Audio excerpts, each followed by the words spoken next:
Stoikisme itu ilmu ketenangan. Ketenangan ini nggak bisa dimiliki sembarangan orang.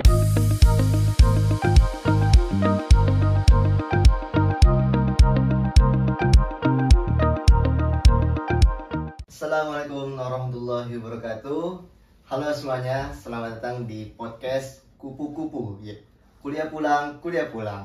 Hari ini kita akan membahas sesuatu yang menarik banget, yaitu tentang stoikisme. Nah, kali ini kita nggak sendirian, atau gua nggak sendirian. Ada narasumber gua, yaitu teman kuliah gua semester 5 bersama BK. Dan dia adalah seorang pengusaha muda yang berhasil menerapkan tentang stoikisme itu dalam kehidupan sehari-hari. Langsung saja kita panggilkan, yaitu Mas Dimas Bayu Mulia. Ya tak? Alhamdulillah. Ya. Akhirnya nyampe juga guys. Gimana nih perjalanan ke sini? Ya lumayan lah, macet sedikit namanya Jakarta. Iya sih bener. Itu gimana usaha lo, Biu? Alhamdulillah, walaupun ada sedikit badai ya namanya usaha, ya tetap masih bisa berkembang terus. Jadi menurut tuh nih, kan kita bahas tentang stoikisme ya. Nah itu menurut tuh pandangan lu tuh stoikisme tuh kayak gimana sih? Kalau menurut pandangan gua, stoikisme itu ilmu ketenangan, ilmu yang mampu mengendalikan diri. Jadi seorang yang menganut ilmu filsafat dari stoikisme itu sendiri, itu dia orangnya bakal nerima segala hal. Jadi bukan orang yang bodoh amat, tapi orang yang bisa mengendalikan dirinya, intinya mengendalikan diri dan punya ketenangan. Dan jadi kalau orang yang menganut stoikisme itu sendiri, biasanya orang-orang yang kehidupannya tuh banyak nerima masalah, tapi dia mampu menyikapi masalah itu dengan baik.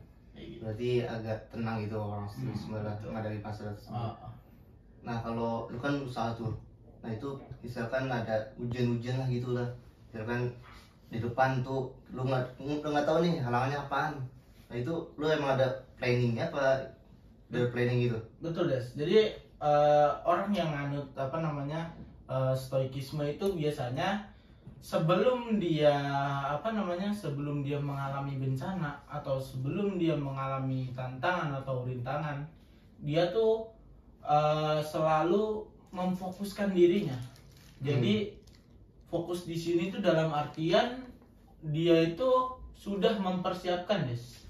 Sudah mempersiapkan apa-apa yang mungkin dialaminya nanti.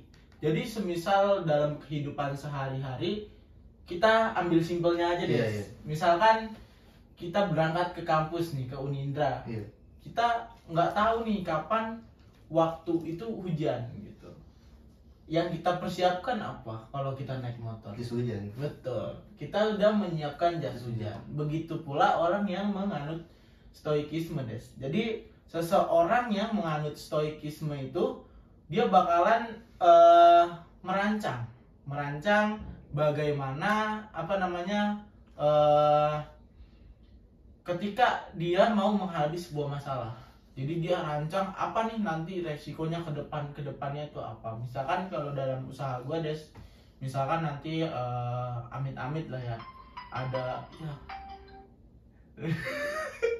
Nggak apa-apa, amit-amit nih, Des, ada sebuah kecelakaan dalam kerja atau bagaimana. Jadi gua sendiri itu udah menyiapkan, Des, bagaimana caranya. Jadi misalkan terjadi kebangkrutan, ya gua harus bisa menerima diri gua gitu. Jadi kan kebanyakan orang yang kalau dia bangkrut stres. Iya benar. Dia bangkrut, dia gila itu. Langsung gulung tikar biasanya. Nah, itu bahaya kan? Bahaya. Nah, makanya stoikisme ini ada. Untuk apa? Untuk mengendalikan dirinya dia. Nah, stoikisme ini juga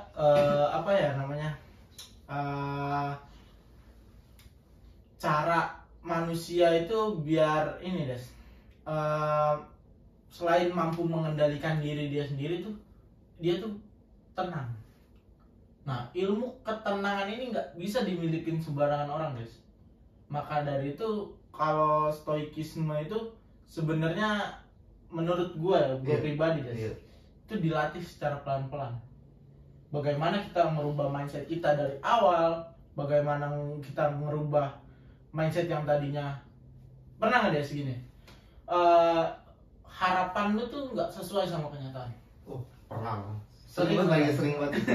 Iya, jadi sebenarnya letak kebahagiaan itu bukan terletak pada sebuah harapan, guys. Bukan terletak pada suatu mimpi, tapi terletak pada rasional.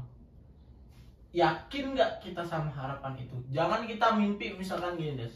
Simpelnya, kita mimpi kita jadi presiden gitu. Iya. Padahal kita sendiri aja nggak punya cukup kemampuan buat menggapai itu. Ya gimana kita mau menggapai kalau persiapan dan semuanya nggak. Dan satu lagi, stoikisme itu gampangnya gini. Ketika seseorang itu punya kesempatan itu datang dari orang, kesempatan itu datangnya gini, berlaku bagi orang-orang yang siap. Jadi hoki itu kalau nggak dibarengin sama persiapan, ya nggak ada gunanya. Iya sih, bener-bener. Nggak? Ya, Jadi misalkan gimana ya, suatu saat nih lo ditawarin sebuah pekerjaan itu bagus lah, ya kan. Nah terus tiba-tiba lu nggak siap, sia-sia nggak? Sia-sia. Sia-sia. Itu dia yang diajarin dari stoicism itu. Kita mampu mengendalikan diri kita, fokus pada diri kita biar jauh lebih baik. High value lah istilahnya, kayak gitu. Jadi berarti memang banyak manfaatnya gitu. Banyak banget kalau manfaatnya. Manfaat itu di banyak banget ya. Nah terus kalau dari cara menerapkannya itu gimana? Jadi kalau stoikisme itu cara menerapkannya itu gini. Satu, kita tuh mampu mengendalikan diri kita. Terus kita jangan terpengaruh lah deh sama hujatan-hujatan orang lain. Ketika ada orang yang menghujat lu nih misalkan, ketika ada orang yang menghujat kita misalkan, kita hanya perlu introspeksi diri kita aja, Des. Bener nggak apa yang dikatakan orang lain itu? Nah kalau bener, tinggal kita fokus aja, Des, untuk naik atau memperbaiki diri kita aja. Jadi jangan fokus, misalkan lu jelek nih, emang gue jelek ya? Jadi insecure kan kitanya, bener gak? Iya bener. Terus apalagi, misalkan kita dihujat, lu mah kayak gitu pansos gitu. Tapi menurut diri kita enggak, gitu kan? Tapi kalau kita dianggap sama orang lain tuh pansos segala macam gitu, terus kita mikirin, overthinking enggak? Masih. Nah, itu sebab-sebab daripada orang-orang itu stres, guys. Jadi kebanyakan mikir serabutan di luar kendali dia gitu. Jadi ya namanya manusia, Des. Perbedaan pandangan, ya kan? Udah pasti ada. Ya kan? Kita lihat nih, sebaik-baiknya orang, Des. Di media, misalkan kita ambil contoh aja dah. Fadil Jaidi, ada nggak yang ngehujat? Ada. Tapi gimana dia menyikapinya? Bodoh amat kan? Bodoh amat. Nah, menurut gua si Fadil Jaidi itu juga pakai stoicism tuh. Stoicisme itu. Ya karena kalau orang mau maju, dia harus masa bodoh sama orang-orang yang menganggap dia tuh menganggap tuh dia ngehujat lah. Menganggap dia rendah apa gimana. Ya itu pandangan orang. Yang penting tuh kita berani, Des. Kita berani mengintrospeksi diri ketika ada orang yang kritik kita, ketika ada orang yang menghujat kita, kita cukup tulis aja deh. Kita tulis, terus kita kita dalamin, bener nggak apa yang dikatain nama orang itu. Jadi kalau orang itu benar, ya kita perlu belajar aja. Belajar terus kita ini. Stoikisme itu bukan berarti kita masa bodoh ya. Iya kan? Kalau dalam pandangannya memang secara garis besar ya, stoikisme itu orang yang bodoh amatan. Oh, gitu. Iya, benar. Jadi karena orang yang menganut aliran filsafat stoikisme ini terlalu bodoh amatan, jadi dipandang sama orang lain acuh lah. Iya kayak gitu. Padahal stoikisme itu bukan berarti masa bodoh, bukan, beda. Kalau masa bodoh, mau orang lain bilang apa juga dia bodoh amat, mau itu salah dia juga bodoh amat. Nah kalau orang yang menganut filsafat stoikisme ini, dia ini gini guys, ketika dia mengalami sebuah masalah, ketika dia mengalami hujatan atau mengalami sebuah kritik, dia tuh cuma yang tadi gue bilang, dia cukup tulis, terus dia introspeksi, refleksi lah istilahnya, gampangnya refleksi, bener nggak ya apa yang dikatain orang lain itu. Nah kalau orang yang bodoh amatan, ya pasti bodoh amat, mau dia ini yang penting suka-suka gua, ego lah istilahnya, ego ya kan. Nah kalau stoicism nih enggak, stoicism tuh enggak, jadi dia tuh berkembang, dia fokus sama dirinya tanpa memikirkan hujatan-hujatan orang lain. Jadi semisal hujatan atau kritik itu benar, ya dia fokus memperbaiki dirinya buat jauh lebih baik. Tapi emang banyak kan orang ya kayak sering terima masukan dari orang lain, sering kayak diatur-atur gitu loh, di robot, kayak robot sama boneka gitu. Disetir. Iya, jadi ya gampang aja orang yang nyuruh dia tinggal nyuruh ini kerjaan itu. Jadi ya orang yang yang disetir itu udah ikuti arahan dari pemimpin aja, udah tinggal merosot nggak ada kayak pendirian gitu, nggak ada sikap yang kayak tadi stoikisme itu yang bodo amatan yang itu lah ini gitu. Ternyata emang banyak sih orang yang banyak banget orang yang kayak gitu ya. Jadi kalau seseorang tuh merasa disetir hidupnya sama orang lain gitu maksudnya, ya banyak sih, artinya dia tuh nggak punya pendirian dalam dirinya. Ya benar, banyak banget orang-orang yang kayak gitu. Tapi pada dasarnya tuh orang-orang yang menganut stoikisme ini menurut Ferry Irwandi, tahu kan Ferry Irwandi? Nah kata Ferry Irwandi itu stoikisme itu berarti ilmu mengendalikan diri. Jadi dia tuh beranggapan kalau stoikisme ini obat dari kekacauan atau kegilaan di era ini. Lu lihat sekarang Des, era ini kayak gimana.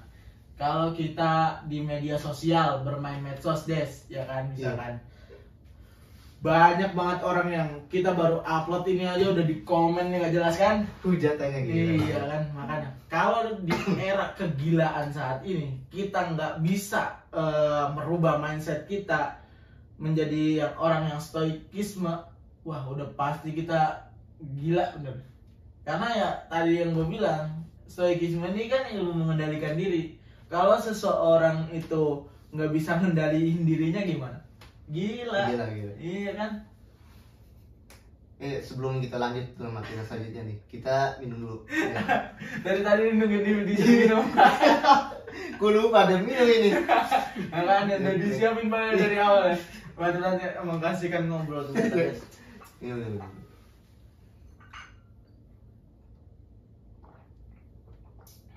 Mantap aja nih. Pas, hawanya dingin. Iya, teh manis. Orang guys.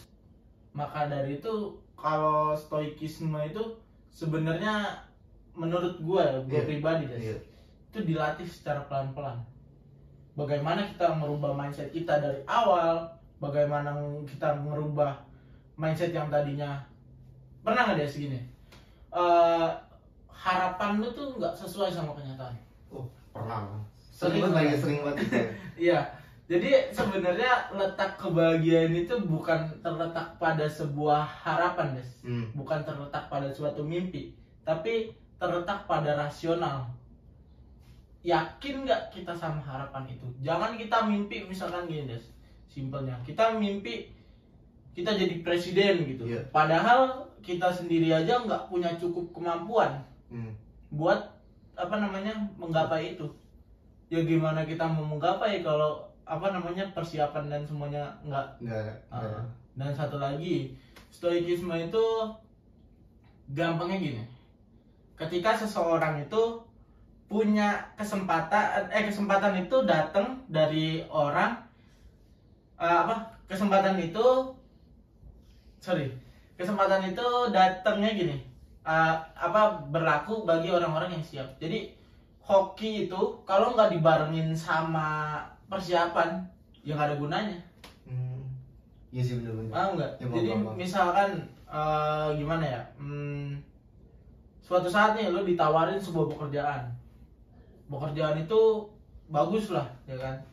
Nah terus tiba-tiba lu nggak siap, sia-sia nggak? Sia-sia. Nah sia-sia, itu dia yang diajarin dari stoicism itu. Kita mampu mengendalikan diri kita, fokus pada diri kita biar jauh lebih baik, high value lah istilahnya kayak gitu. Jadi berarti memang banyak manfaatnya gitu. Banyak banget kalau manfaatnya.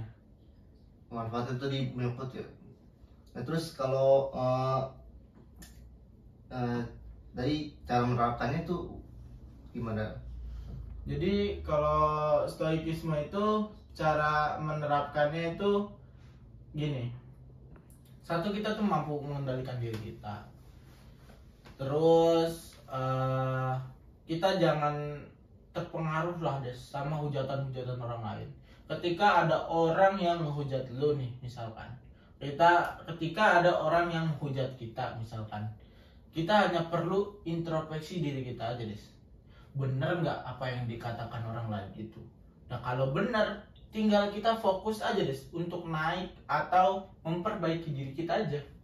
Jadi jangan fokus, misalkan lu jelek nih, emang gue jelek ya, jadi insecure kan kitanya, bener gak? Iya bener.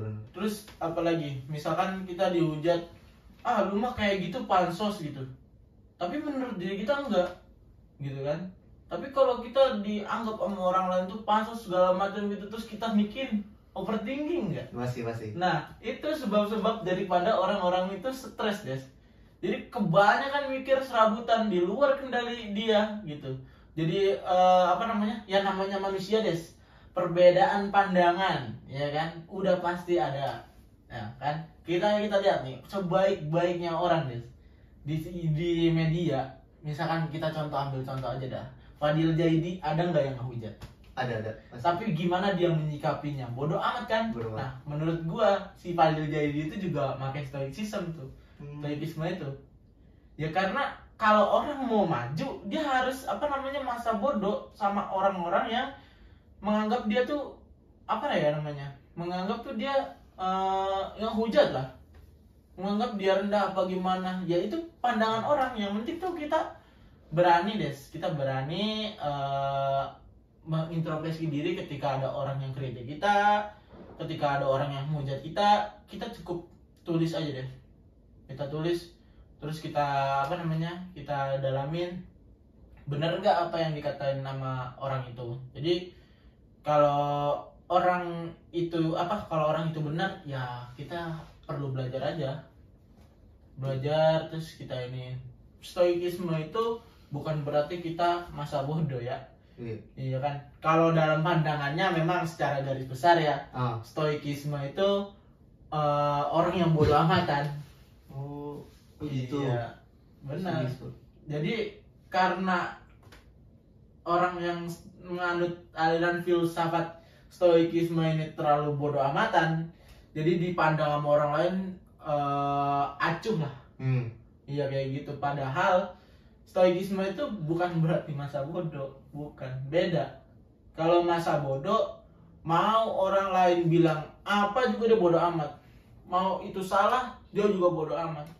Nah kalau orang yang menganut filsafat stoikisme ini, dia ini gini guys, ketika dia mengalami sebuah masalah, ketika dia mengalami hujatan atau mengalami sebuah kritik, dia tuh cuma yang tadi gue bilang, dia cukup tulis, terus dia introspeksi, refleksi lah istilahnya, gampangnya refleksi, bener nggak ya apa yang dikatain orang lain itu. Nah kalau orang yang bodoh amatan ya pasti bodoh amat, mau dia ini yang penting suka-suka gua, ego lah istilahnya, ego ya kan. Nah kalau stoicism nih enggak, Stoikisme tuh enggak. Jadi dia tuh berkembang, dia fokus sama dirinya tanpa memikirkan hujatan-hujatan orang lain. Jadi semisal hujatan atau kritik itu benar, ya dia fokus memperbaiki dirinya buat jauh lebih baik. Tapi emang banyak kan orang ya kayak sering terima masukan dari orang lain, sering kayak diatur-atur gitu loh, di robot kayak robot sama boneka gitu. Disetir. Iya, jadi ya gampang aja orang yang nyuruh dia tinggal nyuruh ini kerjaan itu. Jadi ya orang yang yang disetir itu udah ikuti arahan dari pemimpinan, udah tinggal merosot nggak ada kayak pendirian gitu, nggak ada sikap yang kayak tadi stoikisme itu yang bodo amatan yang itu ini gitu. Ternyata emang banyak sih sebenarnya orang yang banyak banget orang yang kayak gitu ya. Jadi kalau seseorang tuh merasa disetir hidupnya sama orang lain gitu maksudnya, ya banyak sih. Artinya dia tuh nggak punya pendirian dalam dirinya. Ya benar, banyak banget orang-orang yang kayak gitu. Tapi pada dasarnya tuh orang-orang yang menganut stoikisme ini menurut Ferry Irwandi, tahu kan Ferry Irwandi? Nah, kata Ferry Irwandi itu stoikisme itu berarti ilmu mengendalikan diri. Jadi dia tuh beranggapan kalau stoikisme ini obat dari kekacauan atau kegilaan di era ini. Lu lihat sekarang Des, era ini kayak gimana. Kalau kita di media sosial bermain medsos Des, ya kan, misalkan banyak banget orang yang kita baru upload ini aja udah di komen nih, gak jelas kan, hujatannya gitu. Iya kan, makanya kalau di era kegilaan saat ini kita nggak bisa merubah mindset kita menjadi orang yang stoikisme, wah udah pasti kita gila bener. Karena ya tadi yang gue bilang, stoikisme ini kan ilmu mengendalikan diri. Kalau seseorang itu nggak bisa mengendalikan dirinya gimana? Gila. Iya kan? Sebelum kita lanjut ke materi selanjutnya nih, kita minum dulu. Ya. Dari tadi nunggu di minum. Gue lupa ada minum ini. Makanya udah disiapin banget dari awal ya. Waktu tadi mengasihkan ngobrol tuh guys. Ini.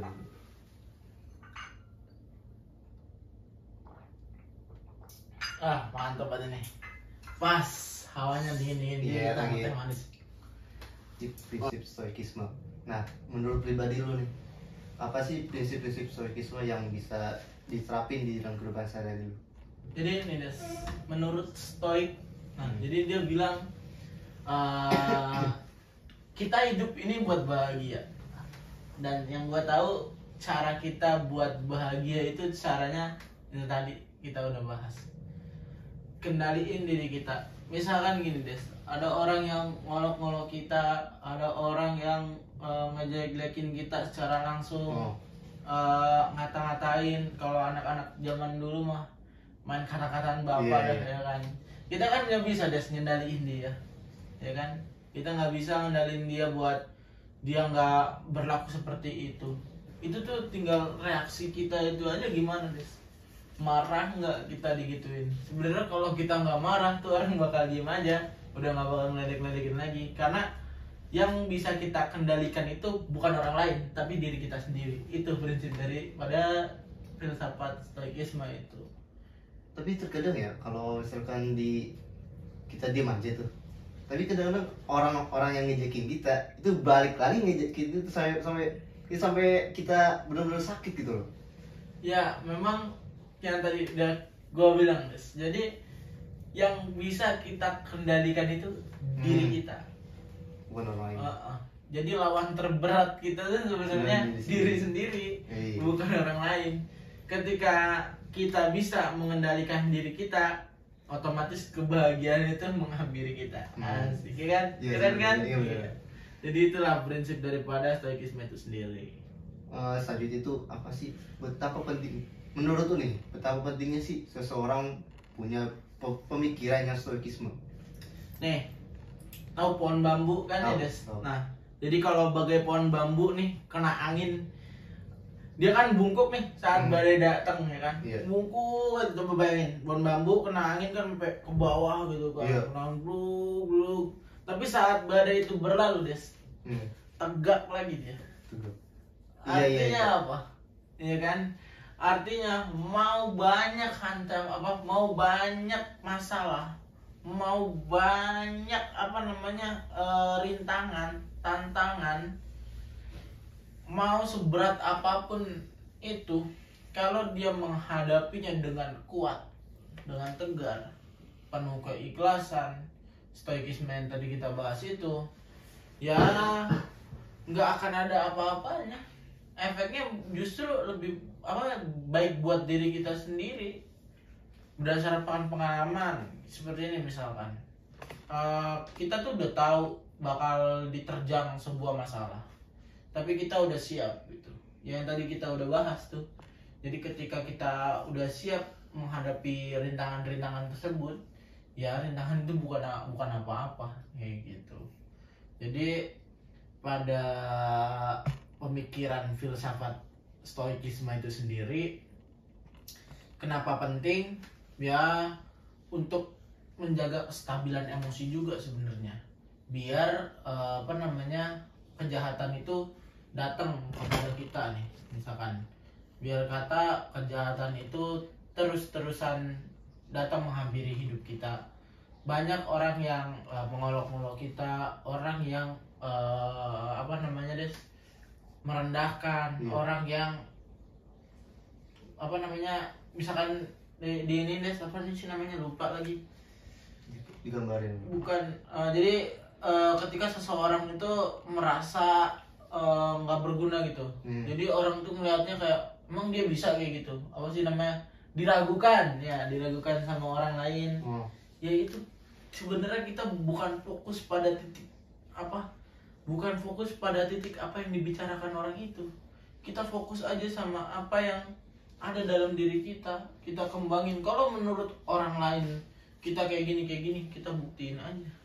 Itu daripada filsafat stoikisme itu sebenarnya. Berarti kita bungkam menurut mereka dengan pembuktian diri kita sendiri. Bener banget.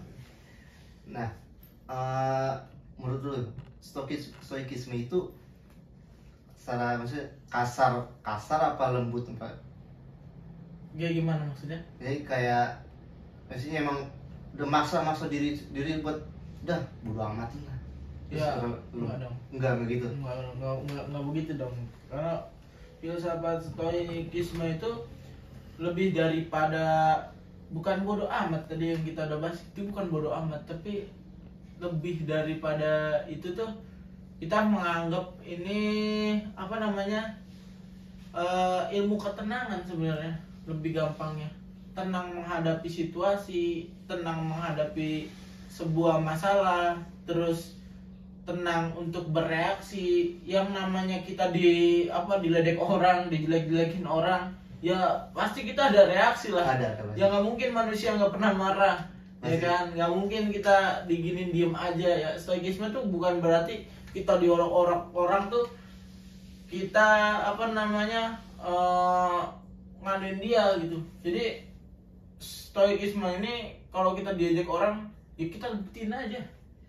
Kita nggak usah bicara ini itu, ya kan? Hidup itu orang zaman sekarang tuh sebenarnya emang pada haus validasi. Iya benar. Iya kan? Haus validasi, haus pengakuan. Sebenarnya kita nggak perlu itu. Orang lain juga tahu kok apa yang diinin. Bahkan kata Sayyidina Ali kan orang-orang tuh nggak butuh Sayyidina Ali tuh bilang apa ya, lupa lagi. Sayyidina Ali tuh bilang kita nggak perlu ngomong kebaikan kita ke orang lain, ya kan? Karena biar orang itu yang menilai gitu. Kita nggak perlu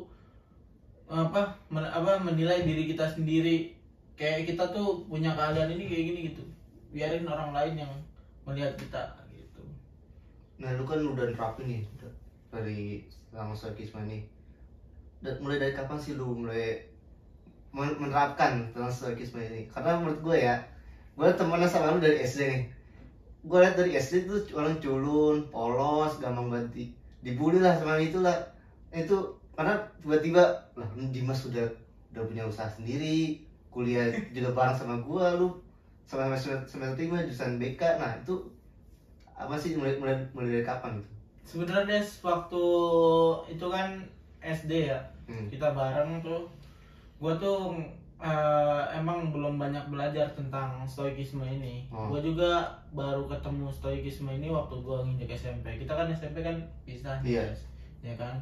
Jadi ketika gue ngebaca sebuah buku dari siapa ya gitu, pokoknya orang Yunani, gue lupa itu namanya. Nah setelah gue baca-baca, ada pepatah stoik yang bilang, katanya hidup itu berjalan, guys, tanpa terburu-buru, bagaikan matahari yang terbit dari timur terus terbenamnya di barat. Jadi waktunya kan itu aja, Des. Jadi nggak terlalu terburu-buru. Jadi sama, Des, gue juga nggak mau ngejar dunia tuh secara buru-buru gitu. Jadi berjalan aja sampai kapan waktunya, sampai kapan ini kan udah di udah diinin lah sama yang mau kuasa. Iya, sudah diatur. Sudah diatur. Jadi kita sebagai manusia hanya perlu untuk berusaha sebaik mungkin, berusaha semaksimal mungkin. Yang kayak tadi kita udah bahas. Jadi kesempatan itu datang, hokian itu datang ketika adanya kesempatan yang dibarengin sama persiapan. Nah, waktu dulu emang gue tuh terbilang culun, cengeng ya, mungkin karena gue belum nemu stoikisme ini, jadi kan. Jadi begitu gue masuk SMP, banyaklah hal-hal yang merubah pandangan hidup gue setelah gue membaca buku ini. Mungkin nanti setelah video lah gue tunjukin bukunya, ya kan. Jadi di dalam buku ini bener-bener banyak banget, Des. Ditambah lagi ketika gue masuk kuliah, ada YouTuber yang menurut gue bahasannya keren banget itu. Yang tadi kita bahas itu si Ferry Irwandi itu. Kalau nanti teman-teman mungkin ada yang kepo, nah bisa ke YouTube Ferry Irwandi itu, karena dia bahas stoikisme tuh banyak dan bener-bener bagus gitu bahasannya. Mungkin gue juga kan di sini kurang maksimal dalam obrolan kita, yang namanya gue juga baru pertama sebenarnya kan. Pernah sih ngelakuin podcast kayak gini, tapi waktu itu ngebahasnya horor pada naik gunung. Ya kan. Jadi pada intinya waktu gue SMP itu, Des, gue SMP nemuin buku itu, terus berubah secara beriringan dengan umur, ya kan. Sebenarnya manusia itu, Des, makin gede itu harusnya makin bagus berpikir. Jadi jangan makin gede makin tinggi egonya. Banyak orang yang makin gede tuh egonya makin tinggi. Gua lebih tua gitu misalkan, gua duluan kayak gini, kayak gitu banyak lah hal-hal yang dia merasa lebih tua tuh lebih ingin dihormati, lebih ingin gitu. Haus kekuasaan. Iya, betul. Emang kebanyakan orang yang tadi kan disinggung soal ya sudah diatur lah jalannya sama Tuhan. Nah emang kan kebanyakan orang tuh pengen jalan si A. Ini si A udah sampai sini, udah nyampe target. Aku juga sampai target. Terus kayak termotivasi. Tapi kan kata lu juga katanya Tuhan sudah jalannya sudah diatur sama oleh Tuhan. Itu berarti kayak gitu prinsipnya ya? Betul. Santai relax aja jalannya. Gini, Des, gue pernah mendapatkan sebuah gambaran, dan gue bener-bener gue juga sampai gue tuh